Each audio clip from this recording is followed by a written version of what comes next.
welcome everybody to another episode of Pursuit Live.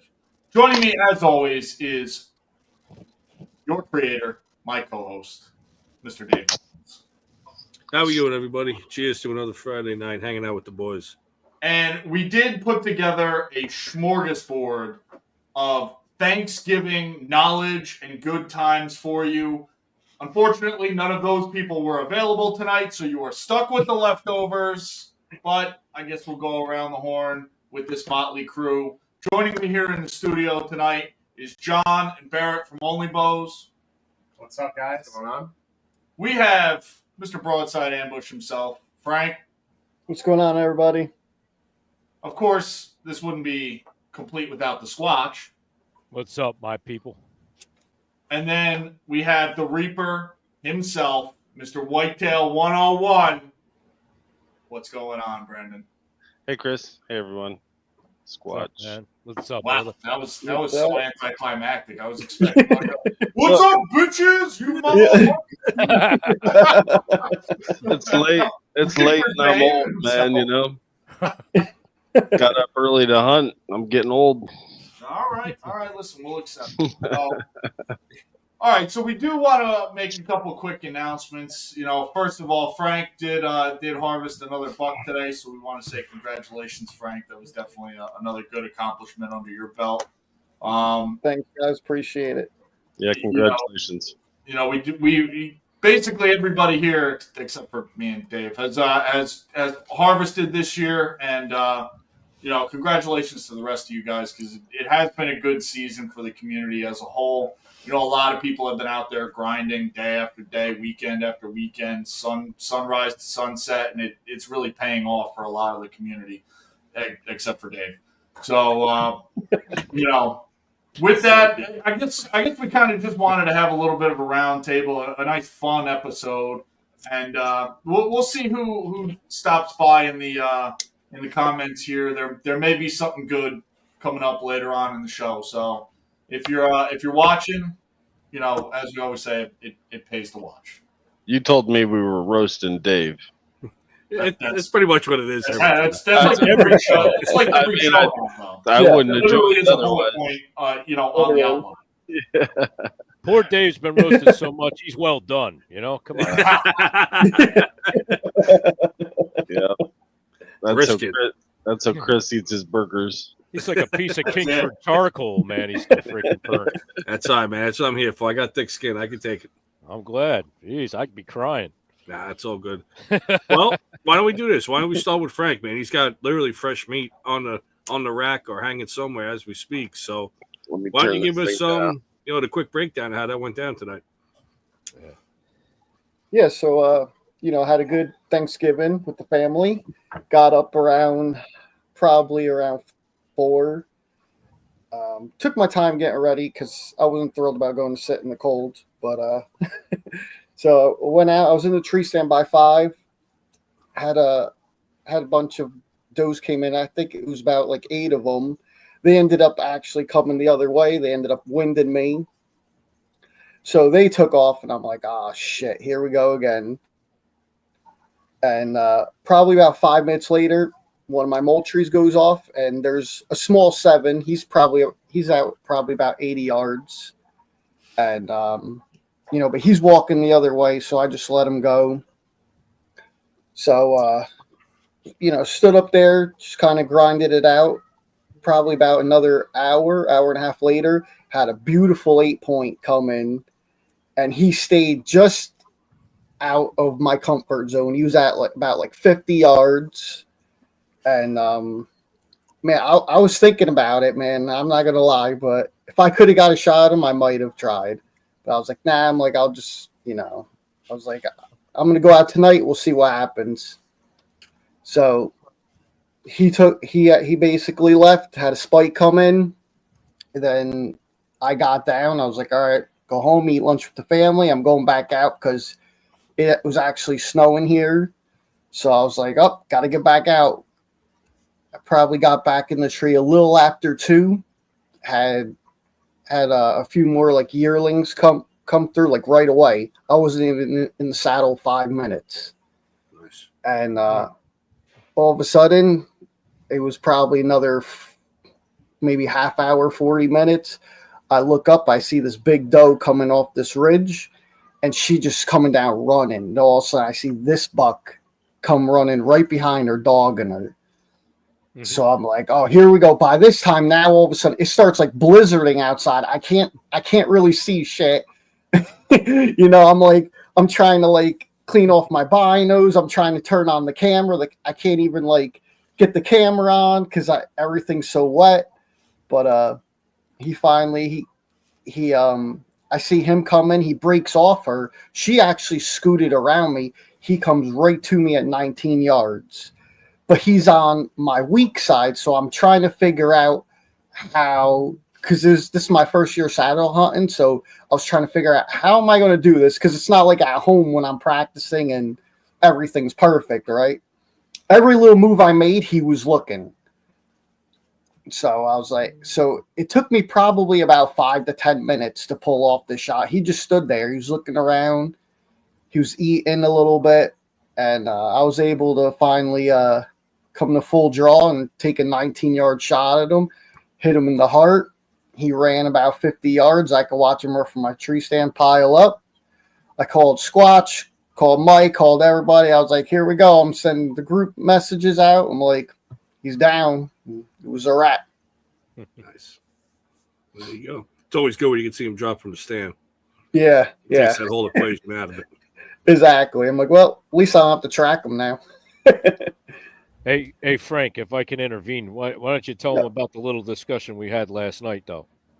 Yes. So me and Squatch had a discussion because for some reason I had shot a doe like a couple days ago, and I was thinking about something, and I was like, when I was aiming at her, I had both eyes open, and when I closed my one eye, my sight was completely off. Like, I'm talking about like a foot in front of her. And I usually shoot with both eyes open, usually. But I couldn't remember, for some reason, I couldn't remember when I sighted in my bow, if I closed one eye or if both of my eyes were open. So I called Squatch, and I'm like, hey, like, do you think there's something wrong with my bow? Like, because when I leave both eyes open, it's completely different from when one eye's closed. So he's like, no, that happens to me all the time. Like, he's like, it's perfectly fine. It's not your bow. He's like, I usually just draw back with both eyes open, and then I close that one eye before I'm about to make the shot. Wouldn't you know it, me and Squatch had that talk, and this buck came in, and I did exactly that, and I told Squatch, I'm like, thank God I called you, because I might have, blew it. Like, I might have messed it up and might have started messing with the bow or something stupid, but I was able to pull it off. Yeah, so what's nice about that, and it wasn't about me. I could give a shit less about, the glory for that. The thing is this is what we need in our brotherhood of friendship between all of us, all the guys that are out there. It was like 9:15, and he's like, hey, are you still up? And I'm like, yeah, I was just laying down. But you know what? You call and you confide in your brothers when you got a question. And it's good that we got that out, because look what happened today. He had an opportunity, and he told himself, I got to remember, close that one eye, make the shot, stay calm. And he pulled it off perfect. And it was only by trial and error all the years that I shot, from shooting pistol with two eyes open, shooting bow, recurve with two eyes open. But when it comes to the compound, it can actually throw you off a little bit if you're not accustomed to doing it all the time. And that's what's nice about the community here, with all us guys being friendly with each other. We're all got that brotherhood. We can reach out to each other and ask questions. And that's what's important about being with the outdoor community. We all work together to help each other out. How about the fact that you were laying down at 9:15? I'm old, damn it. I'm older than you. You lost me after that, man. I was hung up.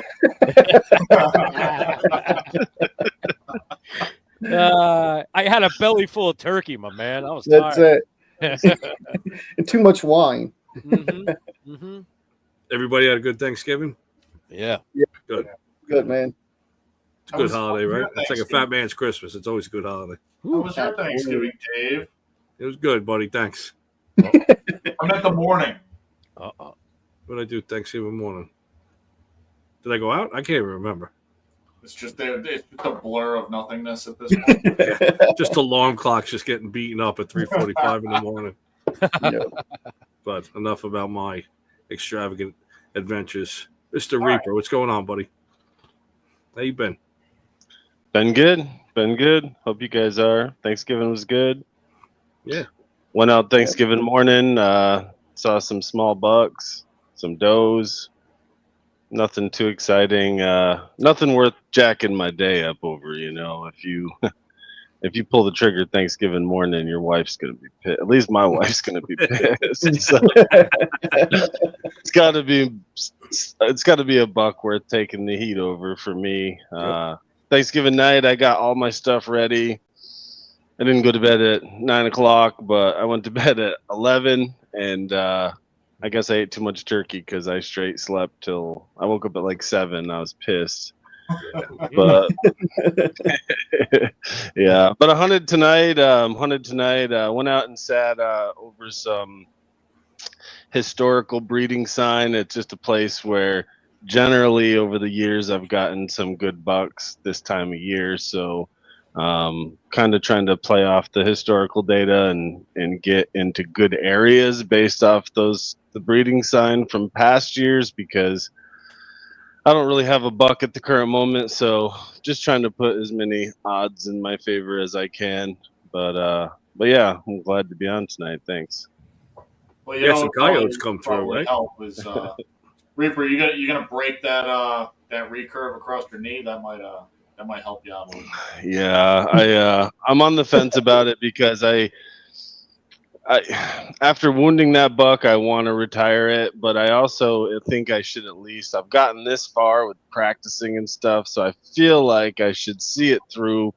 Yeah. Maybe a mature buck isn't a realistic goal. I talk a lot about realistic goals, and maybe a mature buck isn't really a realistic goal for me at this point in time. But I think I want to push through and kill a buck, maybe a cull buck or something, and I'll be happy with that. So I'm not done yet. That's the one you were in the bush, right? It's almost like Mountain Laurel you was sitting in. Yeah, 10 feet yeah. away. Yeah, I've had some trials with that this year. I missed. I killed the nice buck in October, and then it's been extremely downhill since. I shot under probably the biggest buck of my life. I've killed some doozies. Probably shot under the biggest buck of my life. He came in. I'm on a $500 Walmart bow because my Hoyt was in the shop, and on my Hoyt I use a Burris sight, so I'm not used to range finding because it doesn't matter if you're shooting straight up in the air or straight down or 60 yard, whatever. The Burris just puts the pin where it's supposed to be, right? Like, so I'm not used to range finding. I just put it on whatever I want to hit, and it hits. So I'm on the $500 bear bow this year, and so I have the rangefinder in my pocket. This giant buck comes in. I know he's at 30. I shoot under him, and I range him, and it's 39. And so, yeah, that was tough because that was a tough one. And then I went on to, I had my rifle misfired on another nice buck. And then he walked out, just popped right out in front of me. I pulled up, click. I mean, it was so close. I could have shot him with my bow. And the click of the rifle didn't scare him. And I got the action up and all the way back, and I got the old shell out, and I put it between my legs, which in hindsight probably wasn't smart because I could have blew my business off. But I was holding it between my legs, and I went to rack the next shell in, and that's when he bolted. So in hindsight, I should have just, Rambo style and just, but it's, just let the blank fly, and but you never know. And then I went on to shoot a limb with my compound instead of a nice buck, which was last week. Watched him go to bed, and a tree was falling over, and the roots made this, and he was bedded right inside there. And I watched him go to bed, so I went back in the afternoon, and I snuck up to the tip of the tree and waited for him to stand up, and I shot him. Then I made a rookie maneuver because I went and I looked for blood for 2 hours, And then I decided maybe I should go find my arrow and see what that looks like. And I found it in the limb. So yeah, that's been my season. It started out amazing, and then it's been a shit ball. Yeah. Well, you still had success. I mean, at least you got on the board early. This is why I shoot does in November. I strayed from that this year, and I paid the price. Okay. Yeah. Make killing does great again. Yeah, and now is our rut. It's pretty much lockdown. So where you guys had like real like buck ghost town a couple of weeks ago at your scrapes and stuff, that's now. So it's like crickets. That's tough. Yeah, that adds to it, But we'll get it. We'll get another one. Who wants next? You want up next, Squatch? The leaves are falling off now, so that's not even fair if I grab the rifle. Yeah. What do you want to talk about? I got an 8-pointer. I can tell you about that, I guess. Yeah, whatever you want, my man. Just to recap how your season's going. And so the season started out with a lot of hope. I saw a lot of good bucks. Had an opportunity at a few. Some things happened here and there along the way. Season wound down. Was getting down to the nitty gritty. I came back from a trip out to Ohio, which was, we hit some bad weather. It got really hot out in Ohio, and we tried. I mean, Quentin, Full Draw Pursuits, he was able to shoot a buck. I had actually saw that buck in the morning, let it pass. For one, just didn't really have a good shot, was directly behind me. And I just was looking for something a little bit bigger. And I was glad to see that, he ended up with the buck out there. He was happy. He deserved it. He sat all day. He put the time in. So we were happy for him to get it done. And my cameras were blowing up here at home, of course, because I'm 10 hours away. And I said to the boy I call my son, Corey, I said, what do you think? You want to stay here and chance it, or should we get back home? And he says, I think we should go home. I said, yep, me too. So jumped in the car, we drove all the way back up. Next day I got out, seen a few of the bucks that I was after, but they were just a little bit too far out of bow range. I didn't want to take a bad shot. Got down to the last Friday of bow season here, and I knew rifle was starting the next day. And I said, well, I'll sit all day if that's what it takes. So about 11 o'clock, I look to my left. I see a buck coming in on a trot, had his head down. I counted 8 points, and he kept coming right to my opening on the the trot that I use from Rack Getter Sense. Great product. And I didn't even stop him. He actually just stopped himself. He stood right there in front of me. I have a little opening through the thick stuff, and I picked a spot on him and let him have it. The warhead arrow and the rec broadhead penetrated really nice down right through him, stuck in the ground. He took off like a bat out of hell, crashed through a bunch of thick stuff. And I took the binoculars. I looked. I saw the arrow was full of blood. I said, yeah, I think I gave him a shot right through the heart. So got my wits about myself, called Frankie, and we talked. And I said, all right, well, I'll get you some pictures in a couple minutes. Got home, changed out, went back, and started on the blood. I had great blood right where I shot him, a little bit into the thicket. And I don't know if it's very thick where I hunt. I couldn't find any blood, and I was starting to get a little panicked. And I'm like, what the heck is going on? I know I hit that deer good. And I was like, follow one of the main runs out. You know where they go through here. I followed the main run out, and as I started coming out of the thick stuff in my mode path, there he was laying there dead. And I walked over and saw the shot was through the heart. And thank the Almighty above for taking care of me like he always does. And we took some nice pictures with him, and I got him home. Had to cut him up. I processed him that day, put him on ice because he was still warm. Even it was 11 o'clock, so by about 4 o'clock he was still warm. I had to cool him down. But very happy, just after the big guys now. I got a couple guys here that are still making it, still getting through, but I don't know if they're in lockdown like I was telling you guys before. If they're in lockdown, they're just kind of, the woods have come to a halt. The cameras don't lie. I got a lot of Moultries out, and great cameras let you know what's going on. But the woods have just come to a stop here. I don't know if it's just the gun pressure, if they're locked down. But we're going to stay in it. I've been off all week, spent a couple days, full days out in the stands and stuff, trying to get it done and not cooperating. So got 2 more days. So see what happens. But All right, that's how it's been going. that's a wrap, folks. It's Squatch's bedtime.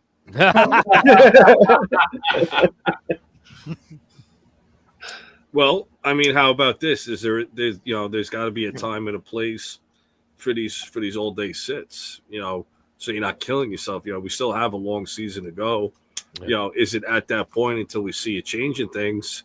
Like even with myself, like maybe I just stop doing these all day sits, give myself a little break after that morning sit, come out for a little bit, and then go back in the afternoon. Mhm. Yeah, I don't know. See, I only do my all day sets in early season. Right. But I'm not a big rut hunter, so I guess if I was, I would. Yeah. Right. Because it seems like we have a common theme coming up here in the Northeast for us. Well, Frank just dropped one, but I mean, even you, Frank, overall, have you seen a difference in the activity in the woods? Like, obviously, I know you were just successful, but has the activity gone down as a whole recently? Yeah, it definitely went down.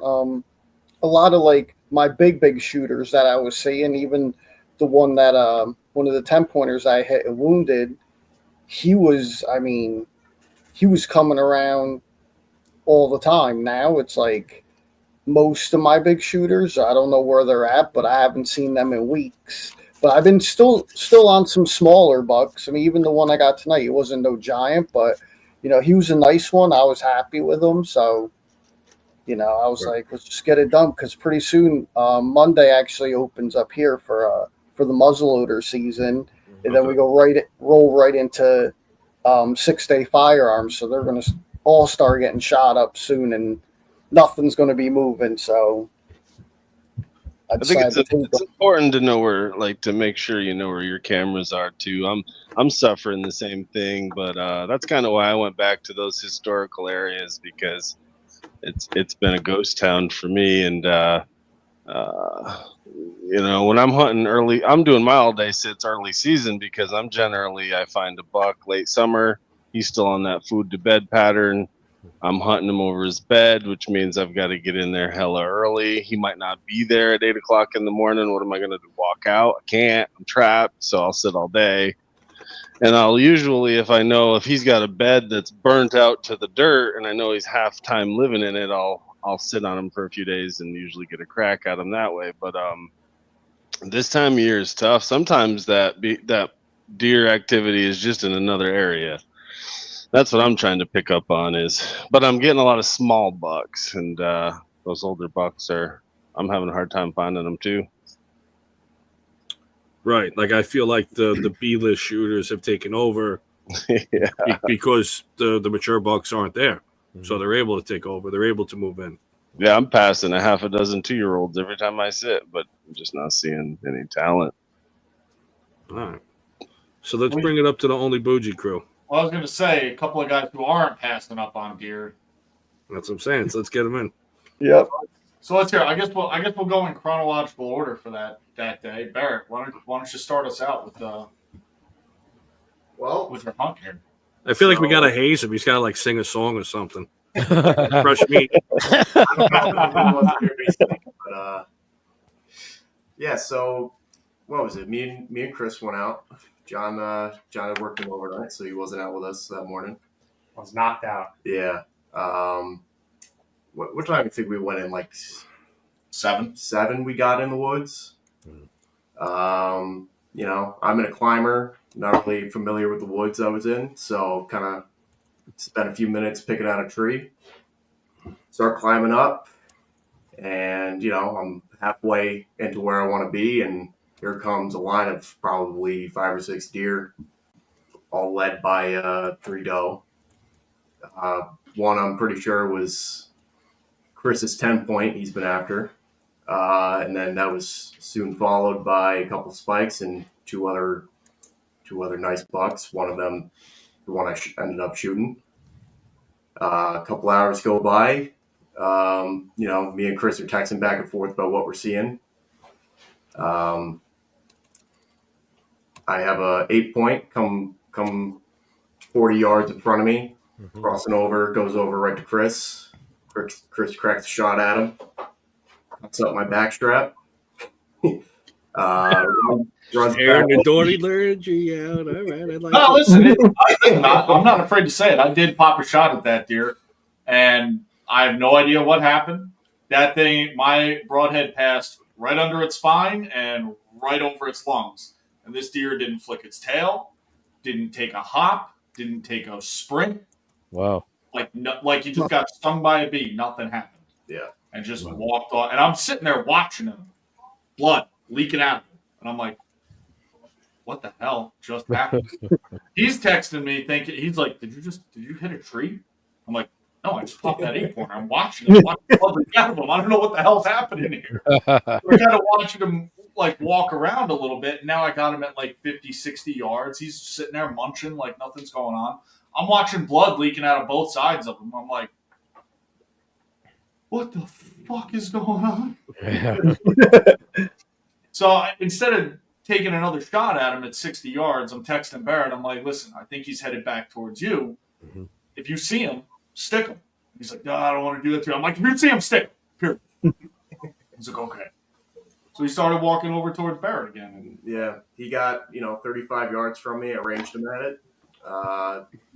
Put a shot on him. Wasn't didn't impress myself with my own shot, but he ran 40 yards, keeled over, died. Gave him a few minutes, went over, looked at my arrow, full of blood, and yeah. he was worried about looking at his arrow the whole time I'm texting him. I knew. I'm looking at his deer, the rhinos on the ground, not moving. I said, we know where it is, and it was literally this couldn't have happened any better than if we could have planned it. It was 15 feet off the main trail. Nice. Oh, that's real nice. Yeah. So Was that your first deer? No, well, with the bow, yes. Okay. Nice. Nice, first man. buck with the bow and his biggest buck to date. So congratulations, Barrett. That's an accomplishment, man. Yeah, congrats. Thank Yeah, you. congratulations, man. Yeah, man. I appreciate it. Thank you. What kind of bow do you shoot, Barrett? Well, with that year, I shot it with a Diamond Bowtech. Okay. That was a gift from my father a few years ago. Okay. But I just bought a lift, Nice. 29.5 inch. So I'm getting that set up Big boy bow. to be used for. He got himself a big boy bow and also got himself a little bit of Sitka gear. So he's Take the time to learn how to set it up. Yeah. man. Yep. It's a skill you'll have for life. Yeah. I rarely go to a bow shop unless I break a camera or something. Mm-hmm. Me too. That's nice. Welcome to the Matthews family. I've been shooting Matthews since about they came out. So. Yep. Clark, what was it like hunting T-Rex with a bow? Well, being that I am one, it was hard to shoot my own family. But I got over it, and I killed a lot of them. They were like on the Mayflower, the Mathiasons, the original family. Yeah, man. Yeah, buddy. I got my camera adjusted so Chris can't see I'm wearing Sitka. Listen, there's nothing wrong with that. It was interesting, the picture we took going out in that gray light. I guess it was me and John walking next to each other. Yeah. Yeah, there was definitely. I mean, I wasn't in. I don't even know what I was wearing, but there was a difference. Bottomlands. It was Bottomlands, I think. Yeah, We did a test, and I didn't want to publish it mid-season, but Dave wanted to. Yeah. Dave came up to the camp. He was going out with John and I, and I was wearing subalpine. John was wearing elevated too, both from Sitka. Dave wanted to wear Mossy Oak Bottomlands, so we were like, okay, we'll actually do a test at like 100 yards and 50, 40. We'll test how the camo looks in different lights, and hands down, Sitka is the winner. And this was right after we had a big, the big round table here in the studio, and it's Did anybody wear Terragilla? I don't even know what that is. That's why you won. I've never heard of that one. Yeah. Sounds like a disease. It's a pattern I've been wearing. Terragilla. It's the pattern I've been wearing for 2 seasons. I don't have any in here though. No, man. Well, that's why you're not shooting any deer, man. She was a mean Can't- broad. She was a mean broad back in high school, Tara Gilson. Oh, I remember her, boy. she was a penny stock. Okay. Hey, she came over on the Mayflower too with the rest of us. Oh, man. That cracked rib still hurts once in a while. She comes with a shot of penicillin. That's a rough crowd tonight. I love it. Yeah. Nah, Shot that's it. all right. We love it. Shot of penicillin and a freaking Pepto-Bismol. You're all There you go. Get your right in the brain. Yeah, man. So when's everybody's season end? Well, ours is still going, and we're in the middle of rifle season actually here, and we're still bow hunting. John, John, we didn't even let you tell your story. Oh, Hold on. So we went back out after John finally woke up, and me and Barrett had already processed his deer. And yeah, I woke up, I rubbed the sand on my eyes, I checked my phone, and I see just a picture of Barrett smiling with his deer. I'm like, fuck! I was debating staying up after work and just going out, but like it's rough. It's rough. I was like, nah. So they're like, all right, we're just finishing up. Get dressed. We'll grab some lunch. We'll go sit the rest of the afternoon. I'm like, okay, no problem. I met them. We grabbed lunch. We went back into the woods. They kind of showed me where they shot. I was like, let's sit. We sat kind of close to where. I was in the same tree. Yeah, he's in the same tree. Great spot. I think we had. I think I was sitting for no less than like 45, 50 minutes, and I had a lot of activity around. I had a single doe come in, and came in around 25, 28 yards. I was like glassing her. And I let her sit for like 10, 15 minutes. I'm like, oh, maybe I should bring a buck in. Then I was like, you know what? It's been that time. No bucks chasing her. Let me just get a shot at her. So it's the first time this season hunting out of a saddle. Last year I hunted out of a climber. Mm-hmm. But I already climbed with the saddle 4 or 5 times. So I kind of felt confident with it. Lined up a good shot. Let her have it. I saw her run. She went 40 yards, 45 yards. I lost sight of her behind a tree, but I saw the leaves get kicked up.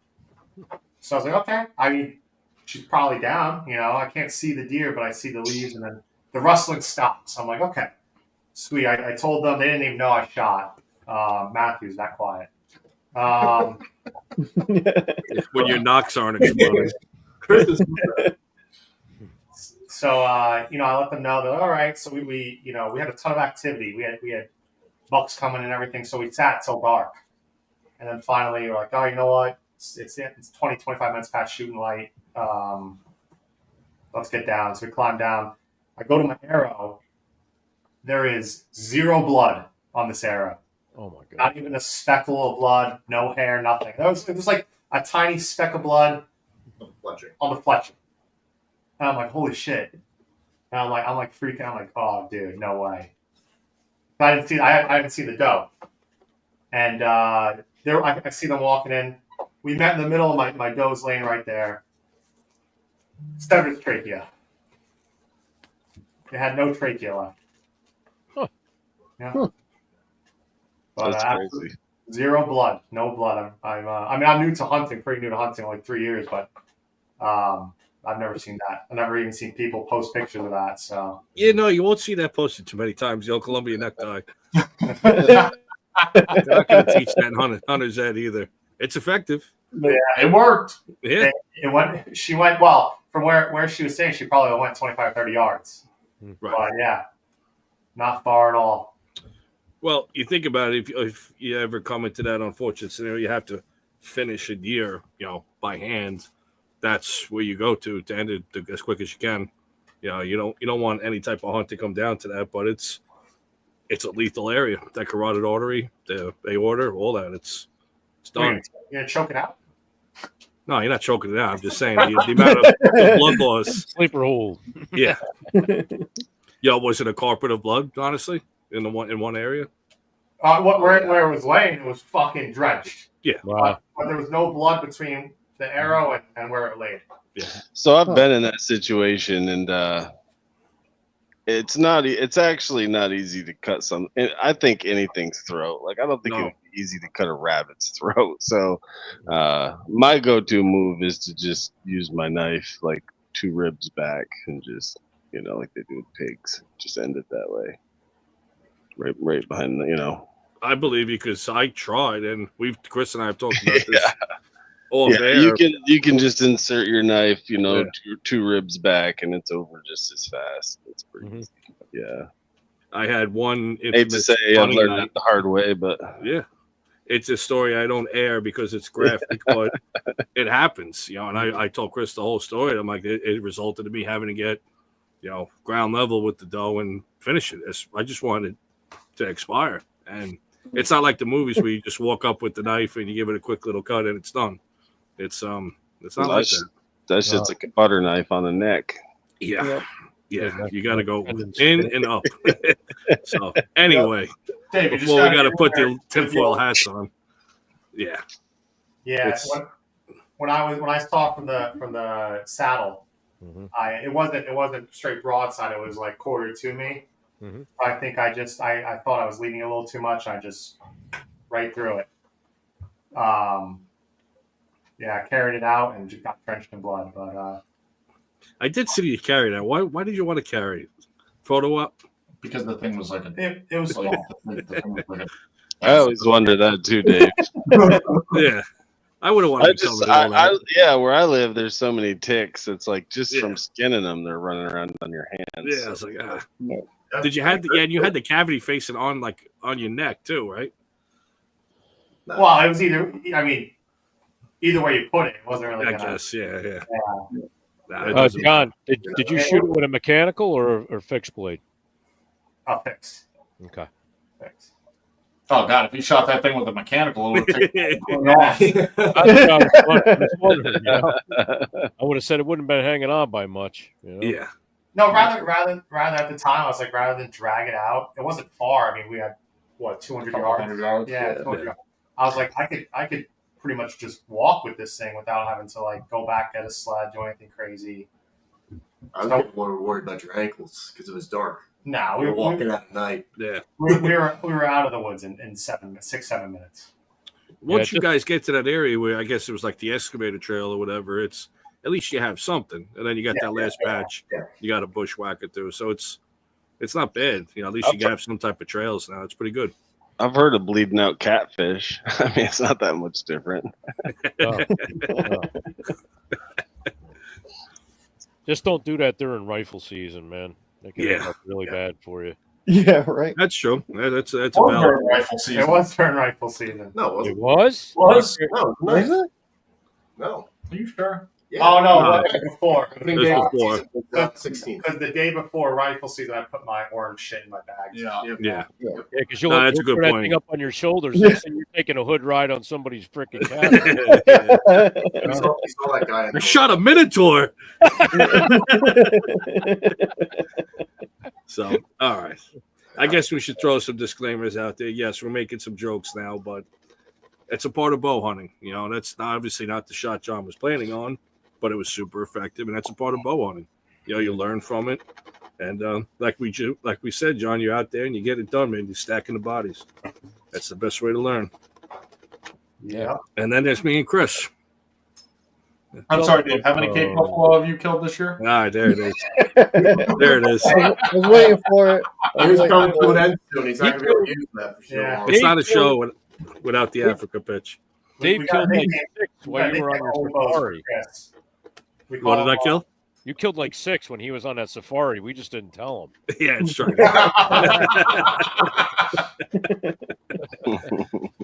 He'd phone back. He's like, Dave, man, there's still no luck. Nah, man. Nope. He's sending us pictures. Like, look. Elephants. I went on an elephant hunt. Yeah, man. So, does anybody have any non-deer stuff planned for the rest of the year, like other types of hunts or fishing?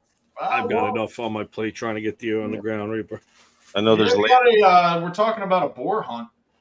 there's pigs and bear, and I know some people do late season goose. There is Predator, there is late season bear in New Jersey that Rob and I are are talking about going back out. Nice. So we'll I got see. to go up to Maine the week of 12 something. I forget 12/12, and I'm trying to do a guided grouse hunt with dogs. That'd be fun. Nice. Yeah. That'd be fun. Yeah. That'd be real fun. There's a 4-bird limit for the day, but that's plenty. I mean, I don't need to come home with it, but yeah. They're fast, man. They're quick. Real Yeah. fast. The only time I really get out duck hunting is if if I've had some early success in the deer woods, and I love it. We got all the rigs, we got all the decoys. My dad's got the boat, and we were doing it for years and years, and then it just once I started really putting more time into really trying to grow as an archer, it just it takes time. You can't do both. So, but I love duck hunting, man. It's so much fun. It's such a relaxing style of hunting compared to the deer woods. You're sitting in a boat, you're standing in the weeds or whatever. And you just bullshit. And if the ducks fly over, you shoot them. If not, you drink your coffee or whatever. You relax. It's nice. It's not that grind of sitting in a in a tree stand or a saddle all day, silent. Yeah, I consider that type of hunting more like fishing, where it's more. Right. I mean, I will fish by myself and squirrel hunt and stuff by myself, but it's more of a social thing. Right. Exactly. Exactly. For me. Yeah. What are you messing with there, Chris? I'm getting dizzy. Don't listen, Dave. Just keep the mouse on the other screen. Don't touch the I'm keyboard. doing good, man. Right? You Got host, phones, I produce. laptops, Right? screens. You host, I produce. We do it live. All right. You write it, and I'll do it live. All right. So, Chris, who's getting the first buck this season? Me or you? I'm actually I have side bets on whether or not either of us shoot deer. Like I kind of hedged my bets, so I'm debating on not shooting anything just so I can win those. Oh, to get the parlay on the bigger bet. That's it. Sometimes you got to do it, Dave. Listen, I got those in my backyard that they're looking awfully tasty now. The deer are in the woods and they're breeding right now. I mean, they're breeding in my backyard. Yeah, it's just a matter of finding them, and that's what I've been trying to just get on those areas that they've used year over year. Yeah. I'll throw a question out there because I know I get hung up on this sometimes, and this could be for everybody. You have a spot, you've scouted it for years, you've hunted it, it brings steady deer activity, combination of bucks and does steady throughout the year. And let's say we're at this point now, it's end of November going into December, and you sat that spot 3 or 4 times, and you haven't seen a deer. When do you guys pull the plug on that spot? Do you pull the plug after 2 sits and I'm saying you don't see nothing? Do you sit 3 or 4 times? Can I jump in and can I say something that might be harsh and I don't mean to be? No, it's fun. But that's what happens when you lure deer. That's why I don't do it. You can pull bucks from long distances with scent, especially if you start using interdigital, forehead, preorbital, that sort of thing. And so it's hard to so what I heard you ask is really like, how do I tell between like natural daytime deer movement in my areas versus the deer I'm luring? And like, that's impossible. So, but I mean, I can't talk. I don't have a buck right now either. So, Well, I'm going. Well, that's fair. I mean, it's definitely a fair. But that's my opinion on it. Is if you're pulling deer because of lure, or like it's no different than a corn pile, right? Like if you dump a giant corn pile out and then you're like, well, I had these bucks and then they're not here now, and it's like, well, they came for the corn. So I do think that attractant does pull deer. I mean, I know it does. I've tested. I've done my own. So. Sure. They can pull deer from long distances. 500 yards or greater, but 500 yards from a deer's normal daytime area, if you're bow hunting that, I mean, you might as well be 500 miles. Mm-hmm. But you can pull him 500 yards with a little preorbital, a little buck fever will pull him 500 yards during certain times of the year, so. Let me follow up with this then. Once I have, and I'll use myself as the guinea pig for this, and that's fine. Let's say any rope that gets active now with natural deer scent, I never go back and touch that rope with anything. is that rope now established enough for natural deer activity, or do the deer still know, like somehow, some way, like they were drawn to that rope for a reason? Yeah, so deer will keep it fresh, right? Like that's Mhm. what I find with my non-scented ones, that they'll hit it, hit it, and hit it. I think the red flag, in my opinion, would be if you see your deer activity dwindle with you adding scent. So if like, because inevitably either they're going to accept that as their social hub, and like I have one that's been going for 6 years, and I've never added anything to it. So they will like. So Gotcha. if you want to add that stuff and set it there, if it's in the right spot, it'll go on forever, like ever, unless food or something changes and they build houses, whatever, you know. Like, but if nothing changes, it'll go on forever. So I think like if the deer activity dwindles with you freshening it, dwindling, that just common sense says that'd be a red flag. You know. Because I have a scenario. I talked to Chris on the way home today. I've actually never seen it before. It's one of my swamp spots. It's really deep back. It's hard to access.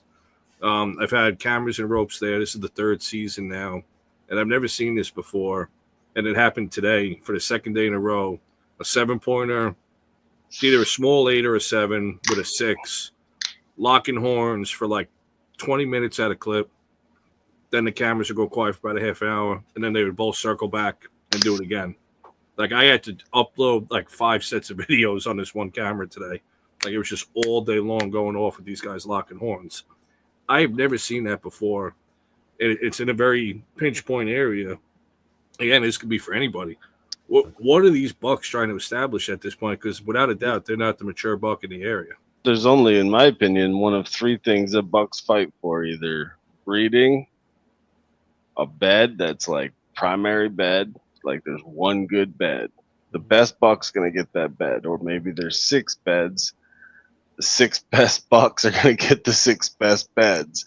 So they'll fight over beds, and then they'll fight over food too. Like I'll see 2 bucks come into an oak tree, and then one buck will chase the other one off the oak tree. My acorns, bitch. So it could be food, it could be primary bed, or it could be a lady. In my opinion, not to jump in there, but what I've seen them do too is when another buck dies, they're trying to establish the hierarchy later in that territory. So you'll have 2 bucks that are lesser than the one that got killed, but they're trying to step up the dominance in that area. So you may have a buck coming in that's with another buck that thinks, well, hey, I'm the head guy now. The other guy says, no, dude, you got it wrong. I was the next in line.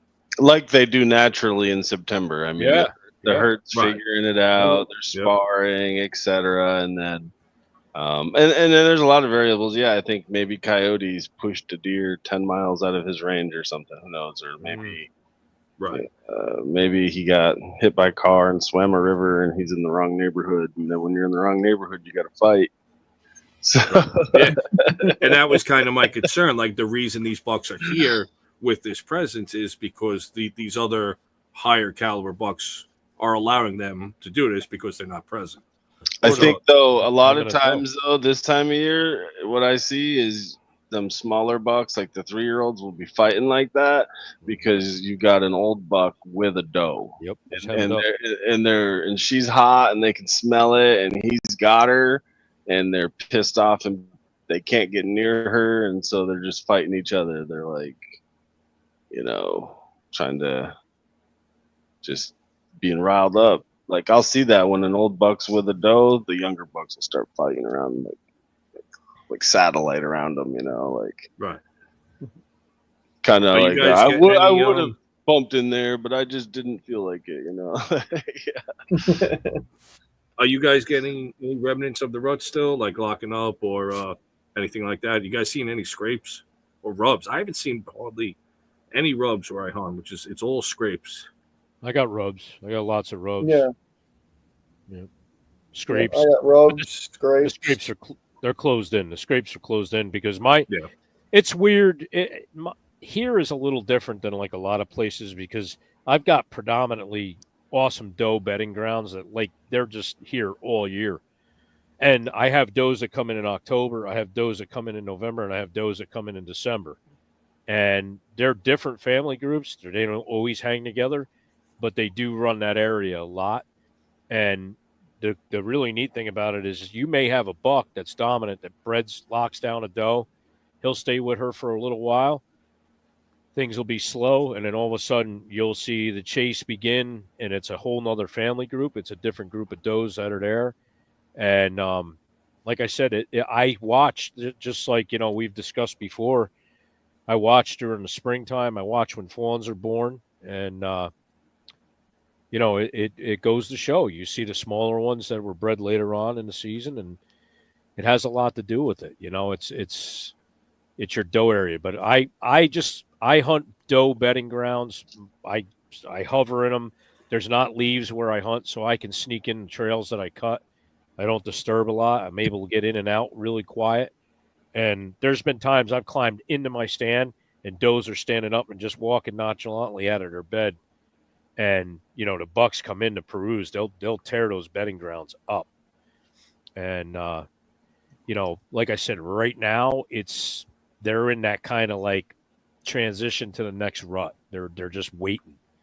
They're wore out. They've been running hard since October.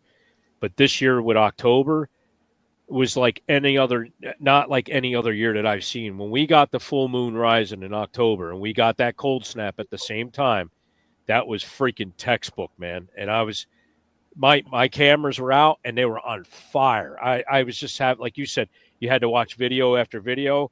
Yeah. I was watching video after video of these target bucks that I've been after. And man, I'm telling you, I seen them. It was just perfect. Like everything fell in place. They were there. All bucks rub though, Dave.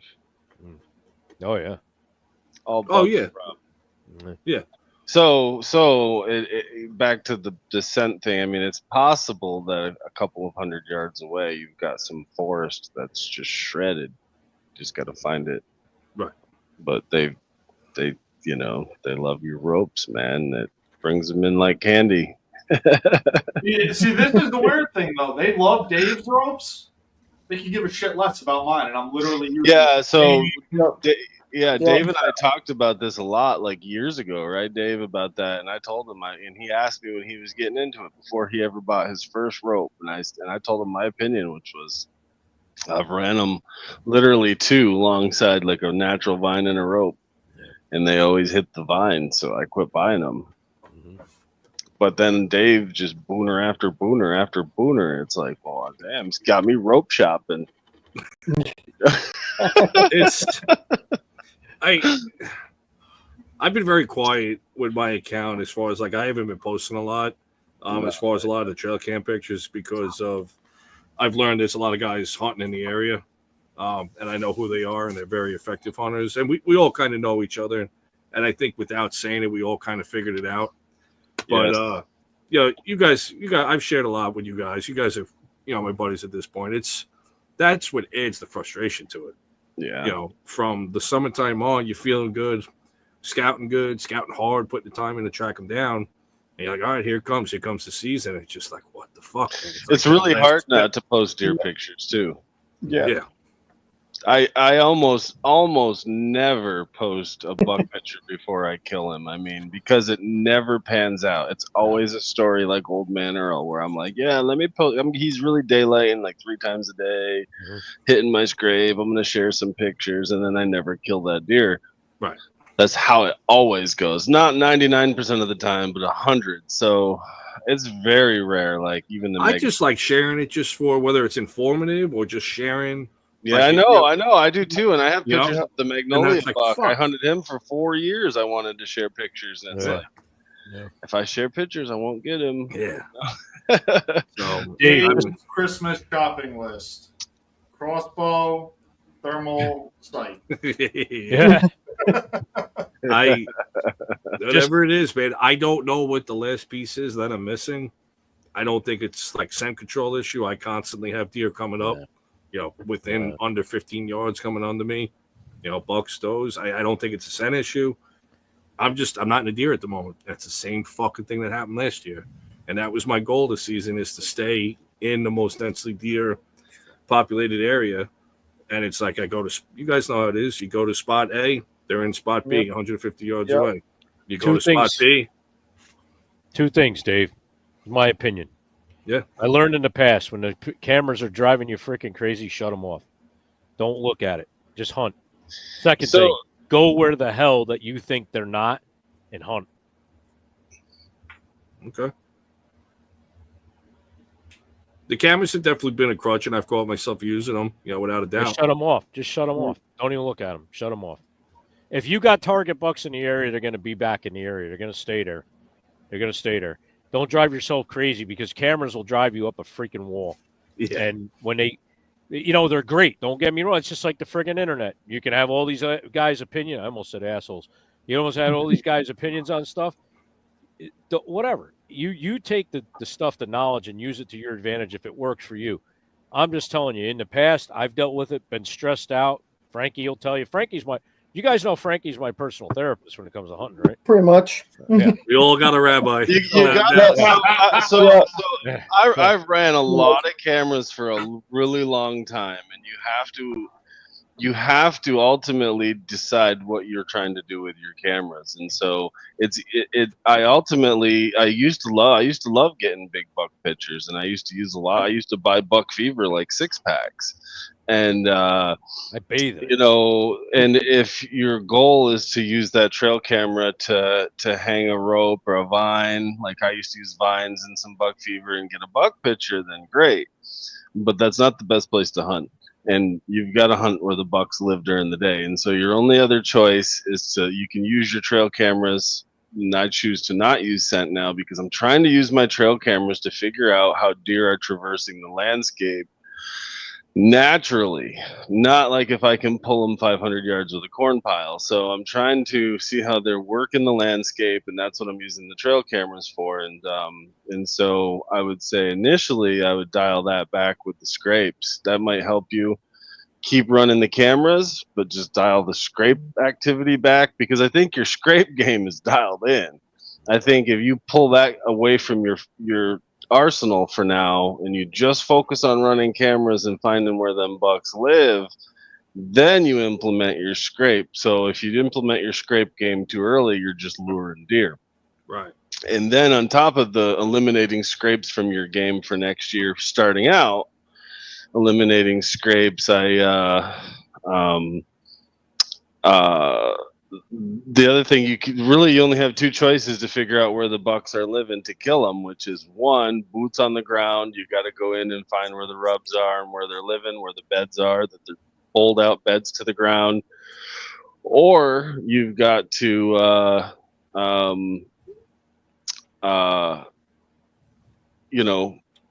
track them year over year and just figure out how they're using the land. I mean, the only other thing you can really do then is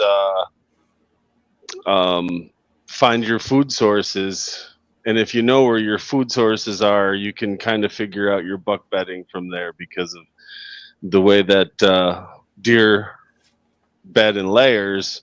If you can figure out the food source that the does are bedding on, you can usually find your buck bedding from there. It's just going to be more remote from the food. So, but if you don't know where all your food is, that can be hard. The only thing you can really do is boots on the ground, find your buck beds, find your buck rubs, get some cameras in there, and then figure out when they're using it. But next year, try taking your scrapes just out of the game. Run cameras, find big bucks, and see if it's in the same places. I bet it's not. I bet it's not. You're gonna find bucks in crazy places. Yeah. It's all good info as always, buddy. So I always appreciate it. Yeah. Don't feed Dave too much info right now. He's still got to get through the rest of the season. We don't want him halfway through. Well, here's the tricky part. Now, the spot that I primarily hunt, I can only hunt that until the end of December, because then it goes to a shotgun zone. So that's why I've been really just staying with this spot. And whatever. It's not me crying the blues. I made a choice, like Squatch, we talked before the show. Yep. I made an active choice this season to really try after 3 high caliber bucks that, would elevate me as an archer as far as where I'm at on my journey. You're not chances of getting that done in the first attempt, probably not going to happen. It's a journey at that point. But whenever this fucking book comes to an end, man, you're gonna be hearing me. You'll be seeing me smile for a long time because I'll have earned it. It'll be like 2 or 3 years in the making. I hope so, man. So that's what makes it fun. You got to get out there and find his sheds. Yeah, we'll have some fun this winter walking around. We'll put on a shed party if we got it. We'll find them. Nice. So, what else we got, Chris? You've been quiet overall, though. What's your plans for the rest of the season? Yeah, I haven't seen his hands either. Listen, Hand check. listen. The rest of my deer season. Are you wearing corduroy? What's that noise? Chris is over there like What's going on? nothing's happening. Nothing.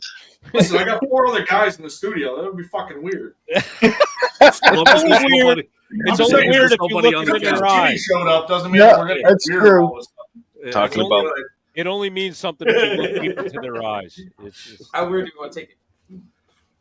talking The about rest of my buck beds. season, Dave, I'm gonna be safari planning. All right. But that's it. I got a Montana antelope hunt next year. We got a Portugal red stag hunt coming up. Let's we I got heard about that one. listen, the Dallas Safari Club auction catalog just hit my mailbox 2 days ago, and it's this thick. And listen, me and John are busy, very busy. All Any fishermen? Well, we got to wait for some ice around here. yeah, I can't wait. No. I think we're gonna get it. I hope so, Squash. It's getting cold, man. It's supposed to. We got a long stretch of cold weather coming, so we got teens, man. Teens down at night. It's gonna build that ice soon, man. I can't Yeah, If wait. you get some snow, some fresh snow on the ground. As far Can't as the wait. deer hunting, that's when you can cut some tracks. You can find some beds. Yep. There's Yeah, this even guy. just those daytime beds. There's this I fellow wish I had the snow. Reaper that wants Yeah. to go ice fishing with me for some reason. Yeah, if you had ice by 12:12, I wouldn't have to pay to bird hunt. I'll try. I mean, I'll go out and do the Indian ice dance or something for you, but I don't know if it's going to work. So I'm looking forward. So I don't get snow. Unfortunately, we don't have the benefit of snow here. It's just pine needles. So yeah. the tracking game is tough. It's, you guys know, that's why I dialed into browse damage, because there's no deer tracks.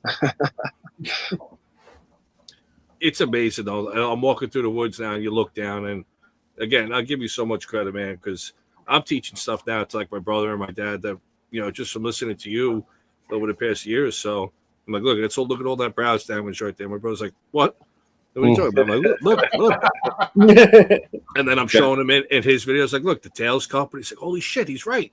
I'm like, yeah. Got your tape measure out. A doe can't browse 54 inches, dude. That's a buck. I know, we say it a lot, but you're always very generous with the info and sharing it, and it's appreciated. Likewise. I learned from you guys all too. So this is a great crew here. And Squatch, you touched on it earlier about building that brotherhood, that camaraderie. It's Yeah, man. every step forward we go, every day forward with this. We're all getting stronger together, and we're growing together. Able to bust each other's balls a little bit. That's what it's all about. So, Oh, Dave, yeah. what's your plan? You gotta have a plan if you're gonna kill this buck. Dave's going to go into the woods in the wrong spot at the wrong time on the wrong day. This is where I remind myself. Oh, no. This is where I remind myself the definition of insanity, which is doing the same thing over and over Right. again and expecting a different result. And I do that. I remind myself of that sometimes when I'm hunting the same spots and the same trees. So it might be time to change it up.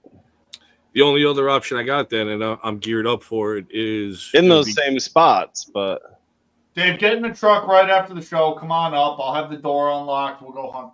because here's the thing with cameras. Here's the things with cameras that are dead. I mean, it's telling you where not to hunt at the same time. Right. And I know I've talked a lot about killing a lot of deer in places that I don't have cameras, and this is why. A lot of times I'll put some cameras in a backpack and go to a new area this time of year and kill a deer, and I'm like, holy shit, I didn't even know there was deer in here. Yeah.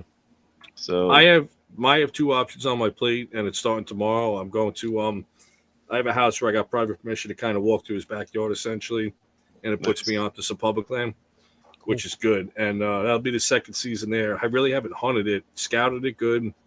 And and I noticed a healthy deer population there, especially late in the season because they start coming from all the neighborhoods and they kind of conglomerate in the middle there. As far as where I've been hunting primarily, at that point, it's either going in and hunting off the ground, which is fine. I have like a camo net, and I'm actually going to use the platform from my saddle, and actually that'll be my seat. I'll strap that to the tree and I'll sit on that, and it's the only way because there's no trees where I'm going. If they're not where I've been hunting, it's fucking gnarly to get into it, and I'm not even going to be able to get into a tree. Essentially, it'll be like 10-yard shots. So if that's where I got to go, I'll go. But it's hell getting in and out. That's the other problem is the access. It takes me an hour to get there, and it's nothing but noise. Sometimes those deer are only shifting 100 yards because the leaves came off, and it's just you got to remember what it looked like in October and September when you're getting them buck picks and how far you could see. And now you got to go to find them spots where you can only see that far again because that's what they want to be in. Yeah. So it's all like chest high. Like I don't even know what it is. Just I mean, like at your old spots. That's what I'm shit. finding now is I'm actually making moves off my old spots into more thicker stuff because the leaves came off now and I can see like 60 yards. And I'm like, yeah, this ain't good. Right. Yeah. If it seems open and naked to us, without a doubt, they're going to feel open and naked to them. Yeah. So that might be too. Or your bucks are there. You just got to make a little 100-yard move into some big shit. That's it. I got 3 pre-hung sets in the area. I got the climber. The climber is really just going to be for the neighborhood spot at this point. You got to remember too, dude. Right now, those bucks are trying to be really efficient, so they've got a lot of time to go out and take census and see what's around in October. They do it at night. They're lurking around, but this time of year, they're really trying to cover ground and be efficient. And they're a lot of times, what I see is they're not hitting scrapes anymore, but they're still scent checking those areas. So your thickest stuff leeward. Those spots are probably where they're cruising, but they're just cruising 80, 100 yards downwind, and they're just scent checking, maybe where them does are crossing the highway or something. They're just checking those entrance trails real quick, running perpendicular to those entrance trails, and that's what they'll find they'll do now, and they won't even hit scrapes. They'll just run their nose across those doe where they come into those doe bedding areas. They'll run their nose across those entrance trails, and they'll move on to the next one. And so that's a shift. Could be a few 100 yards where they're doing that now. Yeah. Just giving you, where those does come into that doe bedding, he's gonna scent check probably them entrance trails and just run through there like a bullet and not even hit scrapes anymore. If there's nothing hot that cross that highway, he's out of there. He's just gonna move to the next piece.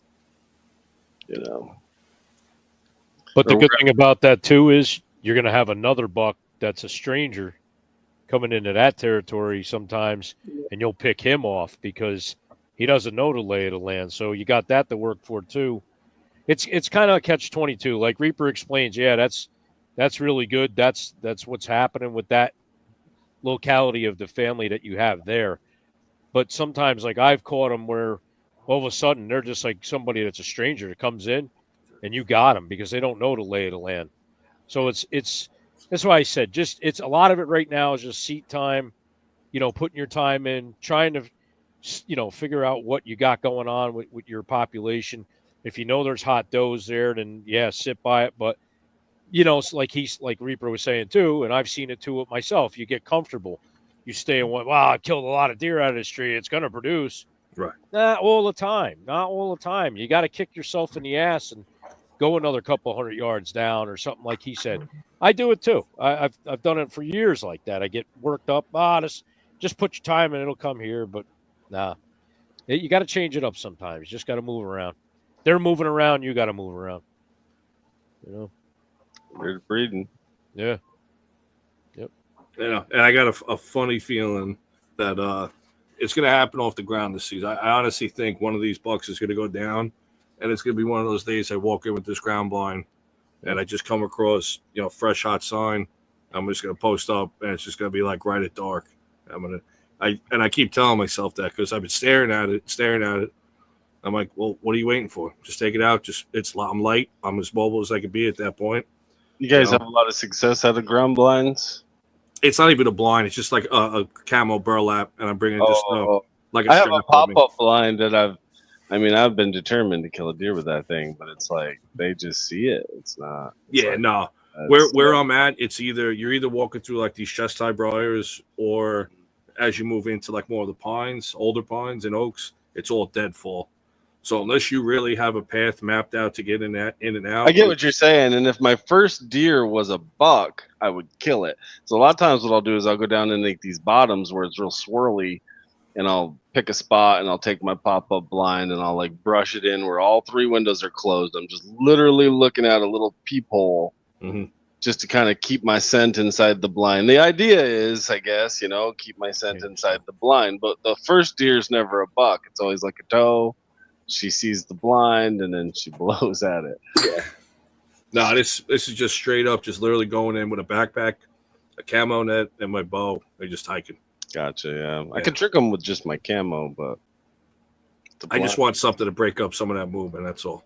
I think the key to blinds is leaving them brushed in, like over time. Yep. Yeah. Yeah, maybe that's probably.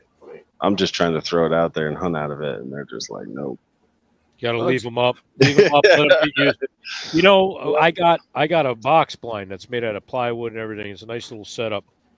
I am gonna take a freaking mannequin and put it in that son of a bitch all summer. I am. I'm gonna leave it in there because I want them to get used to seeing it.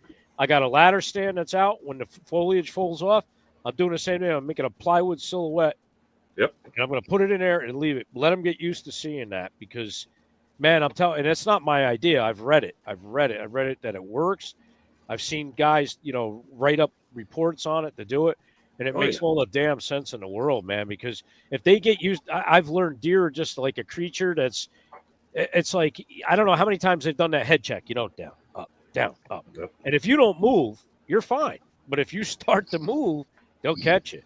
And if they're used to seeing that, they won't do the head up, down, they'll just come in comfortable. But with those pop-up blinds, I've had the same damn thing happen. I've even brushed them in like, I'll hide it tomorrow, I'll go in there.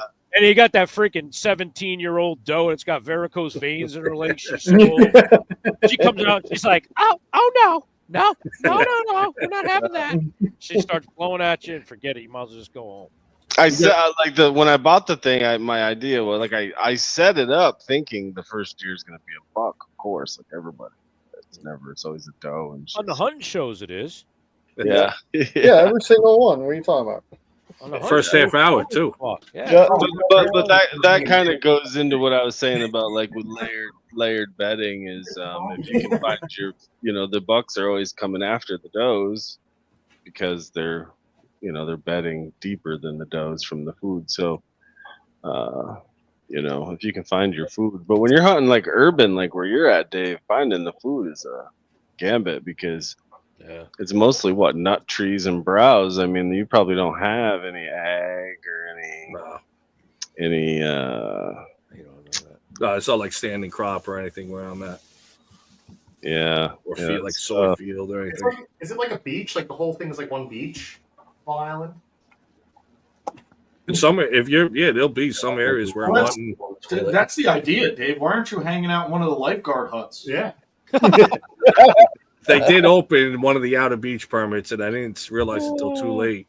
But next year, when I get my off-road permit for the truck, I'll be able to drive right out on the beach into certain areas and sit right on the ocean and hunt in the dunes on Just the ocean. take your surfboard, paddle it out there, hide behind the waves. You guys got it all figured out. Come on. Come with me, and I'll show you the fucking hell I'm going through. Hey, you don't want that. Because what happens if we show up and then it's just good? All right, we're out of here. See you, Dave. Good. At least somebody will get them. If it is what it is, man. Like I said, I have no problem with jokes. I joke with myself all the time, and I'll be the first one to make a joke about myself. It's been a slow season. I committed to a goal. I'm seeing it through. But you know what? You learn so much along the way, and that's keep peace. That'll make it that much sweeter when you get something. That's it. Man. It really will. It really will. That's it. Chris is fully committed to trying to non-lethally shoot every deer he sees. So. All I'm doing is trying to help butcher yours early. All right, I jumped the gun. He was aerating it. So Well, really, what was happening is because he was kind of technically my client as a good guide. Since the deer You was slowed walking it away down? from him, I needed to do what I needed to do to get that deer back. Chris, you hire yourself to guide yourself. That's what I'm gonna have to do now, I guess. We should do a hunt next year, somewhere, either in a middle area or at one of y'all's public places, or down here even. Down here, it's tough after 10:22 when gun opens, but or if you've never dog hunted, and I don't dog hunt, but one thing you can do here is you can get in on that open and weekend action if you can bring your shotguns, and I mean you'll see 100 dogs. I mean I don't have dogs, but I have spots where it's action. I mean if you're just trying to shoot at brown missiles all day. they're coming in hot when they're moving. Yeah. Oh, yeah. Yep. You get the gun up and you're like, oh, there goes one, dude. Yep. It's like, dude, you got the gun sitting in a tripod with the safety off. Oh yeah. And you're like, oh, there he goes. I missed him. Yeah. Like, you don't have time. Yeah, it is amazing how fast they are. Full sprint, full open. Especially when there's beagles and stuff after them. But it's fun, But we should do a hunt next year. We should all get together and. We got a good spot. I mean, Dave's seen it, and Chris and I and Barrett go there all the time. There's enough spot where we can all spread out and you have 6, 7, 8 people and not see each other. And I mean, there's good sized bucks. Yeah. We can't find it. But the thing too, like, it'd be nice to have a little heads up. I know I was really disappointed not to make it out to Ohio with you guys this year that went, like Squatch out to camp there. But that was also very last minute. It would be nice to have a little heads up so that we could each have some time to. I know Squatch likes to e-scout, but give Squatch time to go in there and wind bump some deer and make a game plan. Oh man, let me tell you something. I like the wind bump deer. When I do that, it's after a bowl of chili. So no, but it'd be nice if we pick a chunk of land and we could all make a strategic plan. Run an Airbnb. Absolutely. oh yeah. I think the first phase of that will be an American out. Go ahead, Chris. Let's just lease a 10-acre piece in Ohio next year. We'll get 20 guys, and we'll just drive the shit out of it. Just one side to the other. And we'll see. I like that. Yep. All right. Fuck it. We'll just cut all the trees down. We'll go like Revolutionary War style. 5-on-5 musket line. Black powder. If you drove down, when I drove down, you just got to hit them with your car. There was freaking deer jumping over 4-lane high. I never seen a crazier rut down there between West Virginia, Pennsylvania, Maryland. We watched a friggin' 148 inch 8-pointer clear 4 lanes of traffic right in front of us, and the son of a bitch made it to the other side and didn't get hit. I looked at my son. I said, "Did you just see that?" He goes, "Oh, I can't believe that deer didn't get hit." I said, "I don't know, man. It was like Frogger." He was like, boom, boom, boom, and he went right over, man. Once they've been hit once, they get really like. I got a couple of does that have been rolled, and now they like watch for cars. Like they get smart. Like, using the buddy system. They got their hoof out, holding hands. She's been rolled, so she teaches her fawns like, "Yo, no bueno to the cars." As far as like a central meeting point, and I know we got the Empire Show coming up. That's in February, Chris. Early February. Yeah, I think it's early February. So that's local to the New York cruise here in the tri-state area. We got a Great American Outdoors Show. I know, like all the guys from BD Hunting, Only Bows and myself, we're really going to try and coordinate. There's one good hotel that's real close to the venue, and we're going to try and put like a really big crew together. We'll get all the guys from Ohio, Pennsylvania, the guys we don't see as often. So there will be events as far as like the off season where we can all meet up still and pretty much just do this in person. Maybe I'll try to come up and plan a business trip for that time frame and come. Yeah, the outdoor show would be a good time to do that. Empire's cool. It's more of a local event. I've never been to any of those. Yeah, we got the Dixie Deer Classic here, but it's not. Yeah. So They want me to enter my deer this year. I might go down and do that. We'll see. nice. There you go. Good. Yeah. So, Yeah. Producer Chris, what do you think, buddy? We got about an hour and a half we're rolling up on. Probably a good time. Anybody else got anything they want to add? Anything they want to talk about real quick? Barry?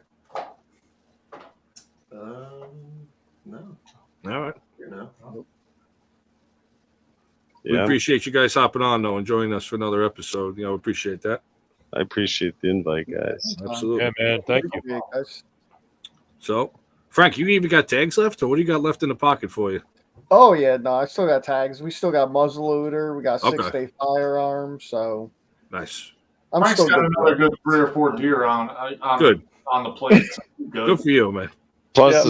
plus Squatch will start filling some of Frank's tags. Yeah, there you go.